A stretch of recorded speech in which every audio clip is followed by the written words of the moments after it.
Hi everyone. So today's session is on international trade law. The unit reference is F6187916 and the unit is level 7 and it's number of credits 20 and my name is Shazia Khan. The aim, we're going to look at the module spec first so you have an idea of what the aim of the unit is. So the aim of this unit is to develop the learner's understanding about international trade law.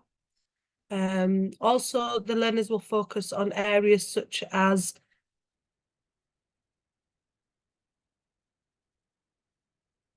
competition law, competition policy, the principles and practices of international sales.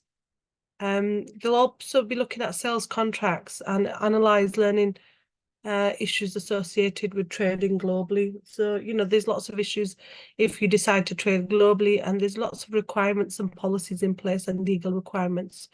So there's 3 learning outcomes, then the assignment discussion. So the first learning outcome is to understand the concept of strategic trade, environmental competition, and preferential trade arrangements in international trade. And the assessment criteria will go through each learning outcome as we go along, so you know. Then the second learning outcome is to understand the underlying principles, rights and regulations of international sales contracts. Now, when you do sales contracts within an organisation globally, there are lots of policies and practices that need to be put into place because it's a global contract rather than just a normal contract within the UK policy. Number 3 is the learning outcome is to be able to analyse issues associated to an organisation trading globally. So things like, the open economy, things like, what regulations we need to follow, and the legal rules around that, because there will be legal rules in place. To achieve a pass for this unit, learners must evidence to demonstrate that they have fulfilled all the learning outcomes, so learning outcome 1, 2, and 3, and meet the standards specified by all assessment criteria. The indicative list, reading list, international trade, CAR, by Routledge, Law of International Trade, 4th edition, practice area, international trade. John F. Wilson, Carriage of Goods by Sea, and International Trade Theory, Strategies and Evidence. There'll also be world websites that will be used, and website links, World Trade Organization, General Agreement on Tariffs, and United Nations Commission on International Trade Law. And it's really important to identify that as an organization, if you plan to trade internationally, you need to meet requirements, you need to meet restrictions, and you need to meet policies that are put in place in regards to shipping products over and back. So this is the module spec, which I've just gone through. I'm just going to go share the slides with you now for learning outcome 1.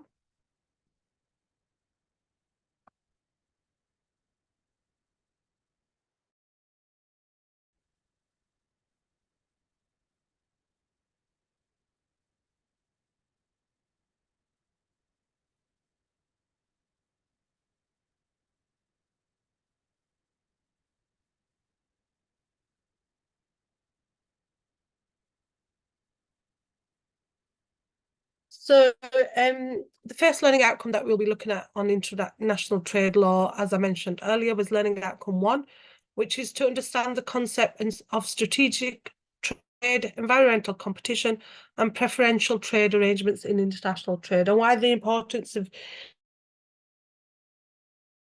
having in regards to trading internationally and globally. So the unit aim is to develop the learner's understanding about international trade laws. Also, the learner will focus on areas such as international competition policy, the principles and practices of international sales contracts, and also analyse issues associated to an organisation trading globally. As I mentioned earlier, policies, regulations, there's lots of issues in regards to that. The indicative content for learning outcome 1 is international competition. We'll be looking at policies prohibiting agreements or practices that restrict free trading and competition between business. For example, banning abusive behaviour by firm dominating the market, anti-competitive practices, supervising the mergers and acquisitions of large corporations and some joint ventures of trade caused. And also look at environmental regulations, because that plays a really important impact in trading globally. The issues around, things like, pollution and things like that. Strategic environmental protection. We also will look at market imperfections, distortions, deviations from the assumption of perfect competition, for example, monopoly and oligopoly markets.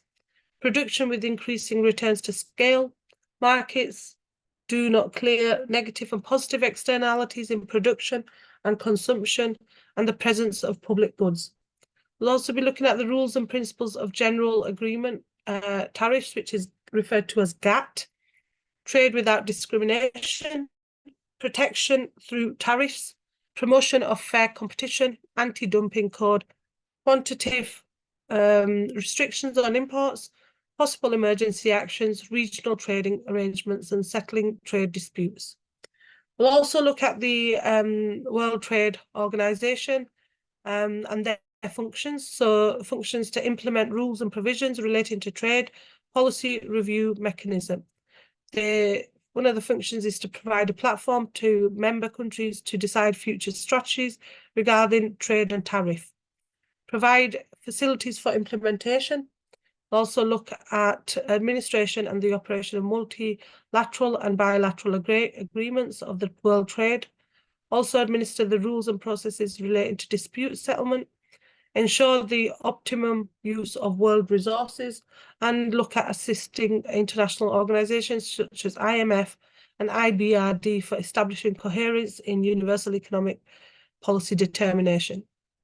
So the key terminology in learning outcome one is firstly to understand the concept of strategic trade, environmental competition, and the preferential trade arrangements in international trade. Understanding the concepts of strategic trade, environmental competition, and preferential trade arrangements is really, really important in the context of international trade. Each of these concepts plays a significant role in shaping trade policies and international economic relations. Strategic trade theory. So this theory, again, emerged in 1980 and challenges the traditional neoclassical view of free trade. Strategic trade theory suggests that a national government can make its country better off if it adopts certain trade policies, even if other countries do not cooperate. This is especially relevant in industries with large economies of scale or markets that are not perfectly competitive. For instance, Brander and Spencer in 1985 illustrated that subsidies for domestic firms in industries with significant economies of scale can enhance national welfare by shifting profits from foreign to domestic firms.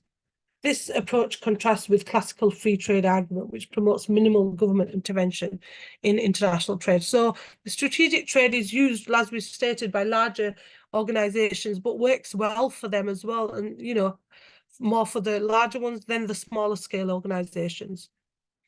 Environmental competition in international law. International trade, sorry. Environmental competition refers to how countries compete based on environmental standards. It accompanies that the debate over whether stringent environmental regulations negatively impact a country's international competitiveness. Some argue that strict environmental policies can drive up production costs, leading firms to relocate to countries with more lenient regulations. So it's really, really important to identify environmental regulations, but also to be fair when you're identifying these regulations, because sometimes companies and organizations won't be able to meet the environmental regulations. So like they said, they would relocate to a country where the regulations are a little bit more lenient, but also fair as well. A phenomenon known as the pollution haven hypothesis. So, however, the Porter hypothesis, named after Michael E. Porter, 1991, posits that stringent environmental regulations can stimulate innovation and efficiency, ultimately leading to improved competitiveness. And now Michael Porter identified that, having these stringent policies and regulations in place improves the competitiveness and productivity and efficiency. That's not always the case with some organizations. So it's always some organizations do not want to follow stringent procedures, policies in place because it hinders the business. Preferential trade agreements, PTAs. Preferential trade agreements between two or more countries that provide preferential access to each other's markets. So this can include reducing tariffs, quotas, and other trade barriers more than what is offered to a non-member country. PTAs can be bilateral or multilateral and are a form of economic integration. They are meant to facilitate trade among the member countries. The European Union, which is referred to as the EU, is an example of the preferential trade agreements with a high level of economic integration. Critics argue that preferential trade agreements can distort global trade by diverting trade from more efficient external producers to less efficient producers within the bloc. And this was identified by Bhagwati in 1991. Here, there's a video on the different trade agreements, international trade agreements, and the amount of goods that have been transferred. So you could watch this video in your own time, and it identifies the issues around international trade agreement and what international trade agreement actually means.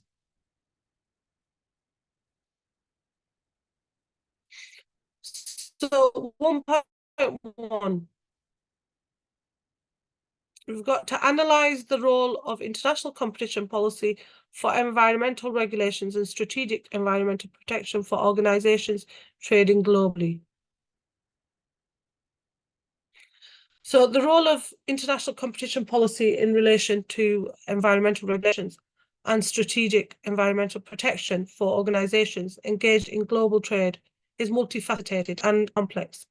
Analysing this role involves understanding how these policies interact and impact global trade, environmental and sustainability and organisational strategies.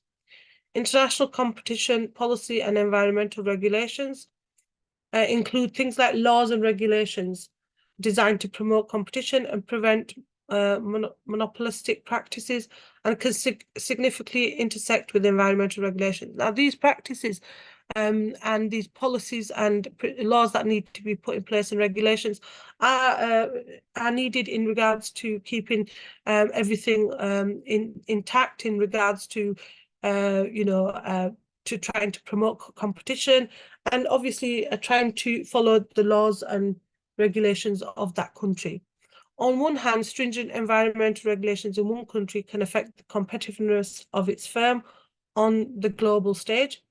Firms in countries with less stringent environmental regulations may have a competitive advantage due to lower compliance costs, leading to concerns about a race to the bottom in their environmental standards. However, international trade competition policy can mitigate these concerns by promoting fair competition and preventing anti-competitive practices that could undermine environmental goods.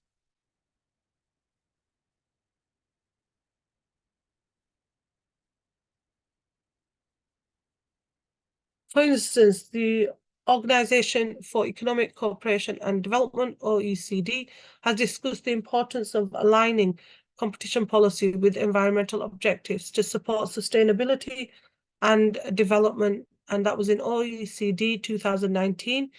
The Organization for Economic Cooperation and Development highlighted the need for competition authorities to consider environmental benefits alongside traditional competition assessment.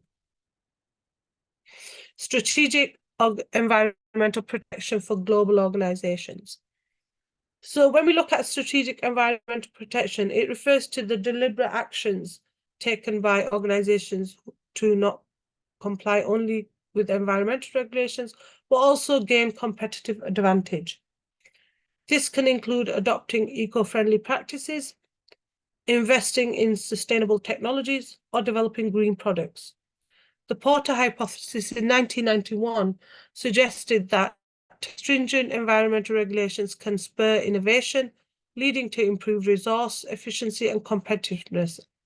Global organizations often use environmental strategies as a means to differentiate themselves in the market, to appeal to environmentally conscious consumers, and to manage risks associated with environmental degradation.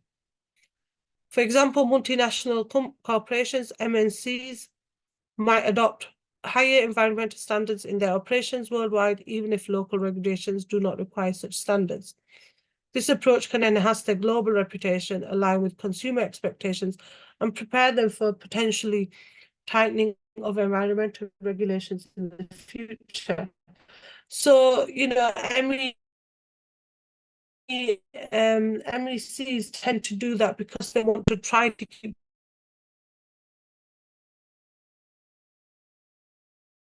for the future sort of regulations, any sort of laws, policies that change, they want to keep with them. So for them, it's beneficial because they will also enhance their reputation as a company, but also consumers would expect the company to have good environmental standards.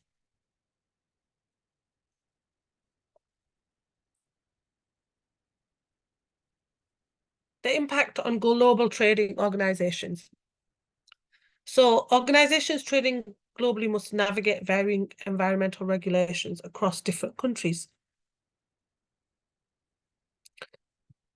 They need to align their strategies with international competition policies, while also considering environmental protection as a strategic objective. This can involve complex decision-making regarding where to locate production, how to manage supply chains, sustainability, and how to balance costs with environmental impact.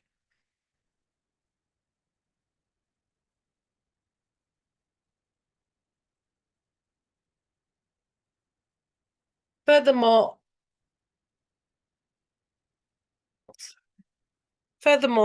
organizations must be aware of the potential for trade disputes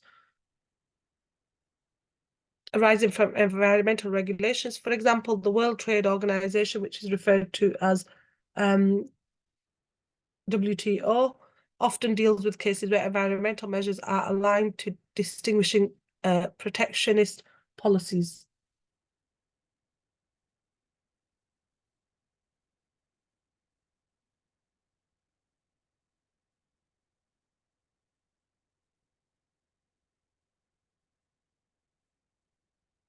As we mentioned earlier, environmental protection is the practice of protecting the natural environment by individuals, groups, organizations, and trying to, protect the environment in regards to, sustainability, productivity, and, trying to keep the organization in line with practices and policies.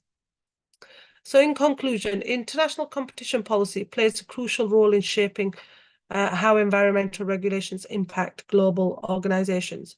These organizations, in turn, must strategically approach environmental protection to maintain competitiveness, comply with diverse regulatory environments, and meet the growing demand for sustainable practices. This dynamic illustrates the intricate balance between economic and environmental objectives in global trade arena. Now we're going to look on to 1.2 and go on to evaluate and contrast theories of market imperfections, distortions to measure trade barriers.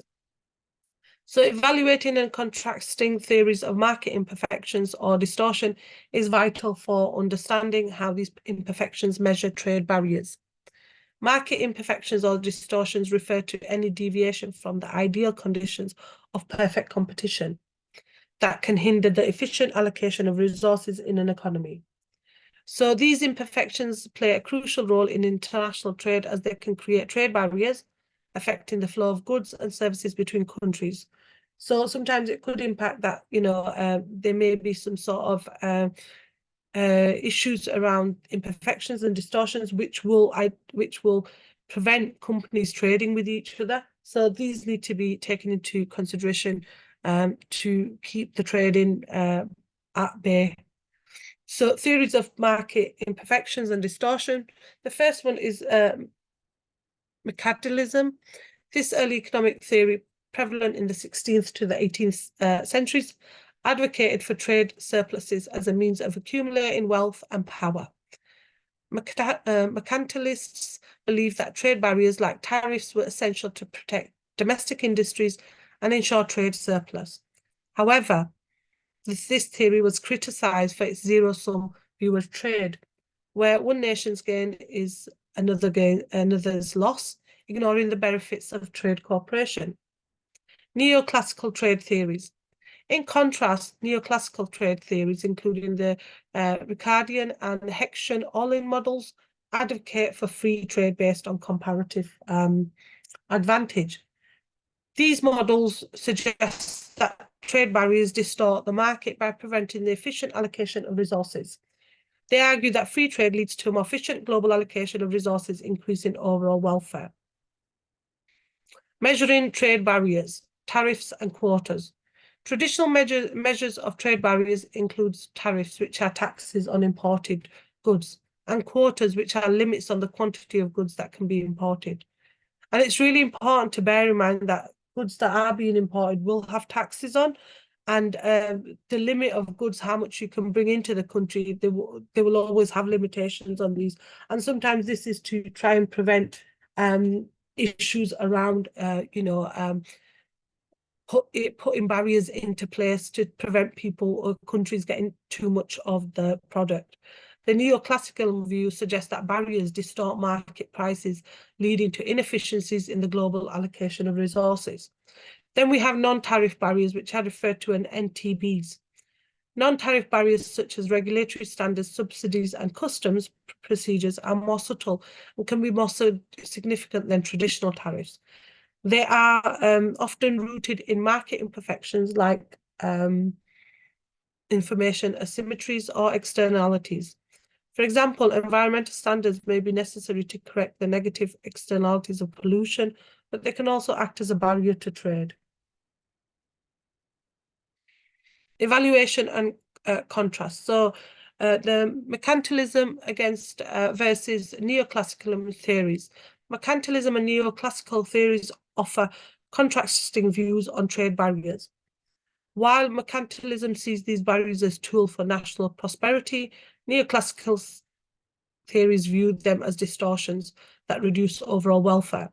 The mercantilist approach often leads to retaliatory trade policies, creating a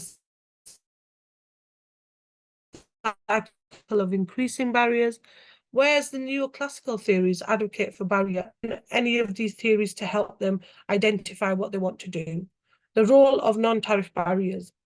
The evaluation of non-tariff barriers highlights the complexity of trade barriers in modern global trade. Unlike the clear-cut barriers of mercantilism or the general advocacy for barrier removal in neoclassicalism, non-tariff barriers require a nuanced approach. They often stem from legitimate policy goals like protecting health or the environment, but can be used to or perceived as protectionist measures. In conclusion to the issue around barriers and neoclassicalism and mercantilism, theories of market imperfections, distortions provide essential frameworks for understanding and measuring trade barriers. And that's what organizations and companies would do. The contrast between mercantilism and neoclassical theory highlights the evolution of economic thought regarding trade barriers. Different companies will rely on different theories. Maybe the older companies in the 16th and 18th century, as we mentioned, relied more on mercantilism and still will rely on that. More of the newer classical theories would rely on the newer organizations. In practice, measuring these barriers, especially NTBs, requires a careful balance between legitimate policy objectives and the promotion of efficient and fair international trade. 1.3, now we'll go on to looking at 1.3, which is looking at critically evaluate types and rationales for preferential agreements. Critically evaluating the types and rationales for preferential trade agreements, PTAs, involves examining the various types, forms these agreements take, and underlying reasons for their existence. Preferential trade agreements are treaties between two or more countries that agree to lower trade barriers more than what is offered to non-member countries. These agreements can have significant impacts on trade flows, economic integration, and global trade patterns. Types of preferential trade agreements. So we have the free trade agreements, which is referred to as FTAs. Free trade agreements involve countries agreeing to eliminate tariffs, quotas, and other trade barriers on most goods and services traded between them. The example of free trade agreements is the North American Free Trade Agreement, which is referred to as NAFTA, NAFTA, now replaced by the United States-Mexico-Canada Agreement, which is referred to as USMCA. Customs unions. Beyond free trade agreements, custom unions establish a common external tariff for all members on imports from non-member countries. Example, the Southern Common Market, which is referred to as Mercosur in South America, and then the common markets. These include the features of customs union, but also allow free movement of capital and labour among member countries. An example is the European Economic Area, which is referred to as the EEA. Economic unions, this is the most integrated form of preferential trade agreements, involving the harmonisation of members' economic policies. And the example for this is the European Union, the EU, which combines the features of a common market with unified monetary and fiscal policies among its members. Rationales for preferential trade agreements. So we've got the economic integration and market access. So one of the primary motivations of the preferential trade agreement is to increase economic integration and market access among member countries. By reducing trade barriers, member countries can benefit from increased trade flows, economies of scale, and enhanced efficiency. So for companies, it's organizations and companies, and for member states, it's very important sometimes to reduce trade barriers, because you want the country wants to try to, benefit from these increased trade flows and try to be more efficient and try to increase their economic integration by reducing these trade barriers.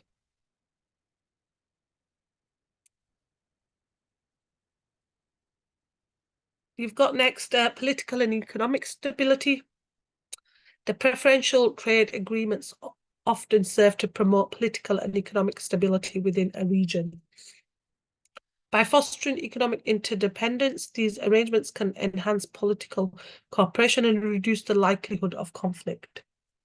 The next one is strategic interests. So this is where countries may enter preferential trade agreements for strategic reasons, such as strengthening alliances, maybe, trying to make the countries work together more stronger, trying to create a stronger alliance between the countries, for example, Italy or Germany, working together, but trying to create this stronger alliance so that they are strong as countries strategically, countering the influence of other economic powers or gaining geopolitical advantages. So there's lots of reasons between strategic interests and why countries like to strengthen their alliances with other countries.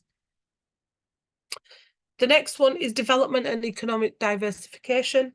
And for developing countries, preferential PTAs can be a tool for economic development and diversification.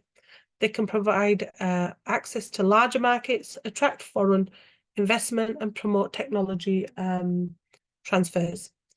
Response to globalization is the next element, and multilateralism limitations. And PTAs can be seen as a response to the challenges of globalization and the slow progress of multilateral trade negotiations under the World Trade Organization, which is referred to as WTO. They can offer a faster route to trade liberalisation and economic integration on a regional or bilateral basis. The critical evaluation. So we look at trade creation versus trade diversion. While PTAs can create trade among member countries by eliminating barriers, they can also divert trade from more efficient external producers to less efficient producers within the bloc. This trade diversion could lead to inefficiencies and welfare losses. The next one is the impact on non-members. So PTAs can have negative impacts on non-members countries by excluding them from preferential access to markets. This can lead to global distortions and undermine the multilateral trading system. Complexity and overlapping agreements. So the proliferation of PTAs has led to complex web of overlapping agreements, often referred to as spaghetti bowl phenomena. This complexity can create challenges for businesses and policymakers and complicate trade, global trade governance between the countries or between the organizations or businesses. Political and economic power dynamics. PTAs can reinforce or alter power dynamics between countries. Larger economies often have more bargaining power in negotiations, which lead to arrangements that disproportionately favour their interest.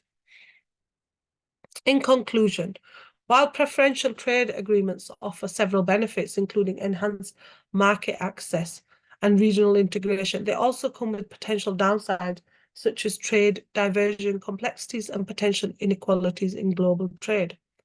A critical evaluation of these arrangements require balancing their economic and strategic benefits against their potential drawbacks and impacts on the broader multilateral trading system. Now we're going to go on to 1.4 within Learning Outcome 1, which is to analyse the economic basis of rules and principles of General Agreement on Tariffs and Trade, which is GATT. The General Agreement on Tariffs and Trade, which is referred to as GATT, established in 1947 and later incorporated into the World Trade Organization, which is referred to as WTA, in 1995. It was designed with specific rules and principles to promote international trade by reducing tariffs and other trade barriers. Analysing the economic basis of GATT's rules and principles involves understanding the theoretical underpinnings and objectives that guided its formation and operation. Most favoured nation, which is MFN treatment. One of the cornerstone principles of GATT is the most favoured nation treatment, which requires that any trade advantage given by a member country to a product originating or destined for any other country must be extended to all GATT member countries. This principle is rooted in the economic theory of non-discrimination in international trade. It ensures that all members are treated equally and helps prevent trade distortion and discriminatory practice that could hinder the efficient allocation of resources. National treatment. The national treatment principle mandates that imported goods should be treated no less favourably than domestically produced goods once they have entered a market. And that's to keep efficiency and also productivity, but also there should be no discrimination against international or domestic, as we just mentioned. This principle is based on the economic rationale of creating a level playing field for domestic and foreign producers within a country's market, thus promoting fair competition and efficiency within the markets. Tariff bindings and reductions. So GATT emphasises the use of tariff bindings.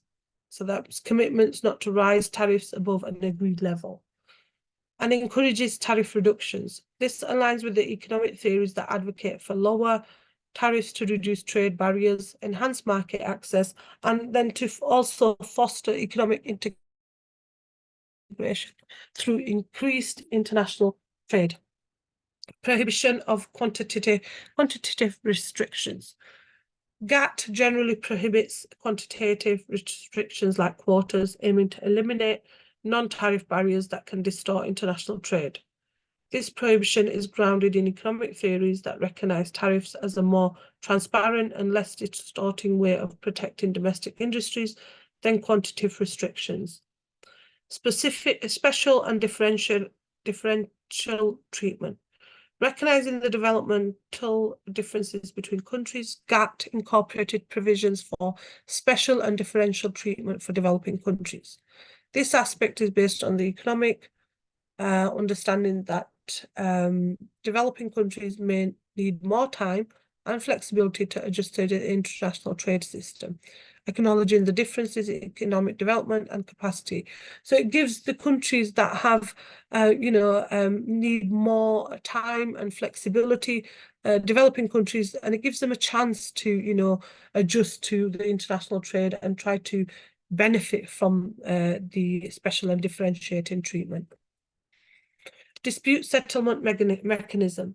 GATT established a dispute settlement mechanism to resolve trade disputes among members.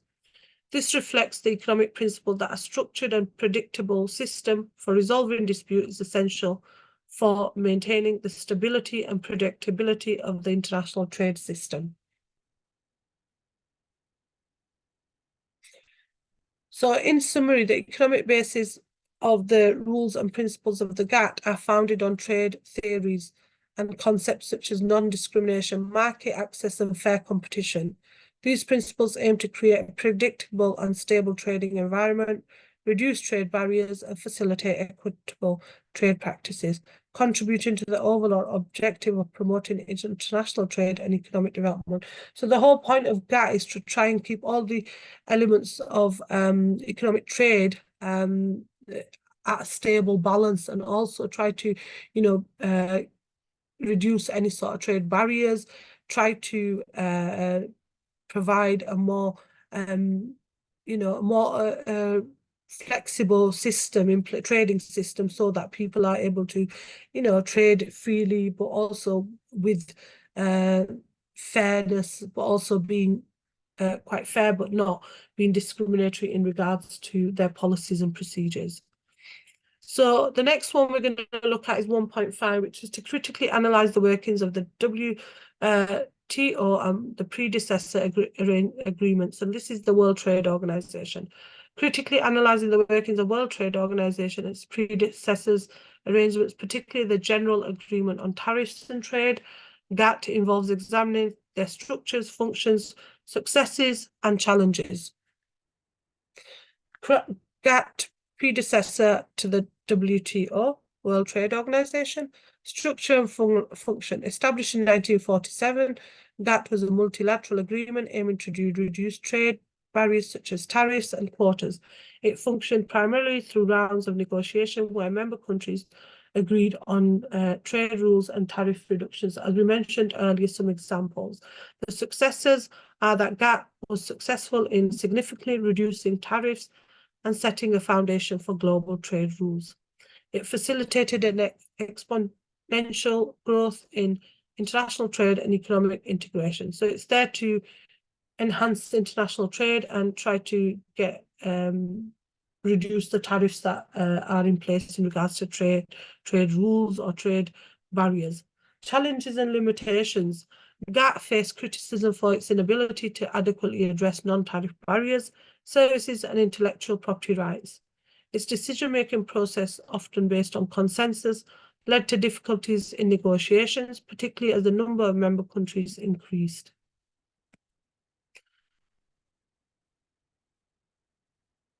WTO evolution and expansion. So the structure and expansion of scope of the World Trade Organization. The WTO, established in 1995, built upon the GATT framework and expanded its scope and include services, which is GATS, GATS, and intellectual property, which is TRIPS. It has a more permanent and institutionalized structure, including a robust dispute resolution mechanism. The successes for WTO, World Trade Organization, is that it has been effective in providing a stable and predictable environment for international trade, resolving over 500 disputes through its dispute settlement mechanism.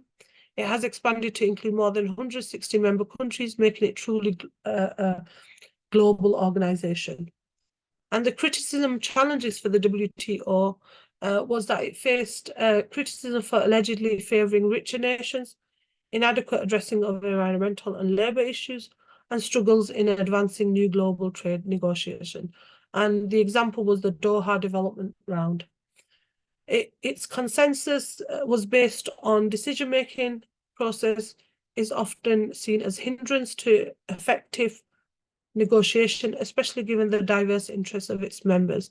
So there are lots of issues. There are, when you look at the World Trade Organization, the structure and expansion, the successes, and there's also criticism and challenges around how they work with different countries, and in regards to criticisms based around them. Critical analysis. So decision-making processes, both GATT and the World Trade Organization, WTO, operate on a consensus basis, while democratic can lead to slow decision-making and difficulties in reaching, especially in the WTO with its larger and more diverse membership. Inclusivity versus efficiency. So the expansion of issues under the World Trade Organization, while making it more inclusive, has also made negotiations more complex. Balancing the varied interests of developed and developing countries remains a significant challenge. So there are challenges that they need to face, and challenges that will, help them, try to expand and try to reach agreements with the more developing countries.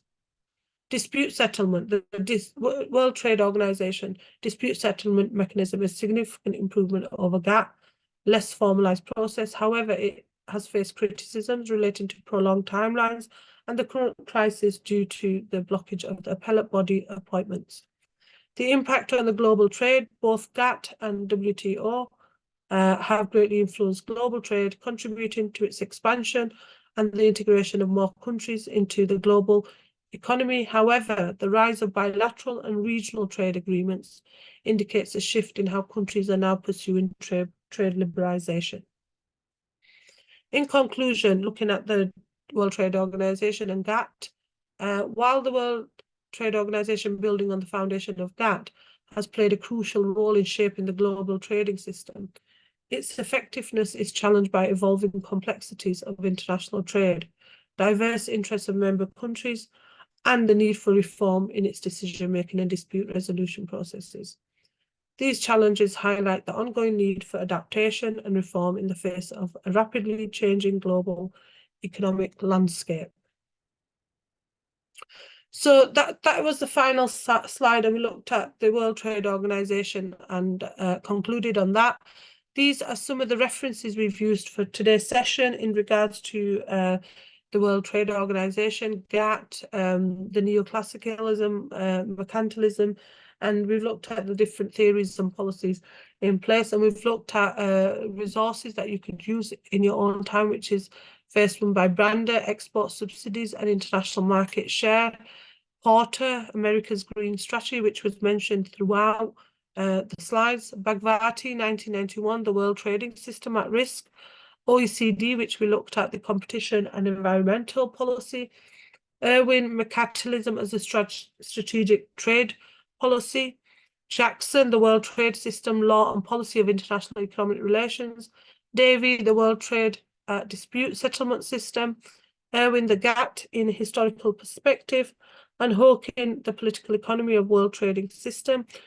And we also, there are ebooks and journals on Moodle that you can refer to.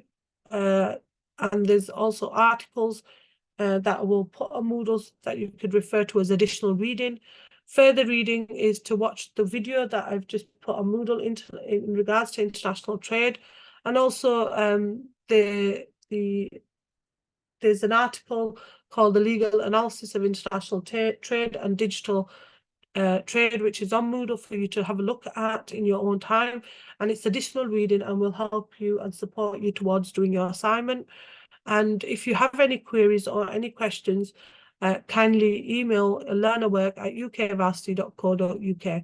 Please refer to ebooks and journals on Moodle and any sort of additional, and I reiterate the importance of that because it's there's journal articles, there may be extra resources that have been put on Moodle for you to use to help you understand the different learning outcomes, but also to help you understand concepts of international trade law. So now the session has finished, and the next session is Learning Outcome 2, which I will see you in that session. Thank you everyone for attending the session today.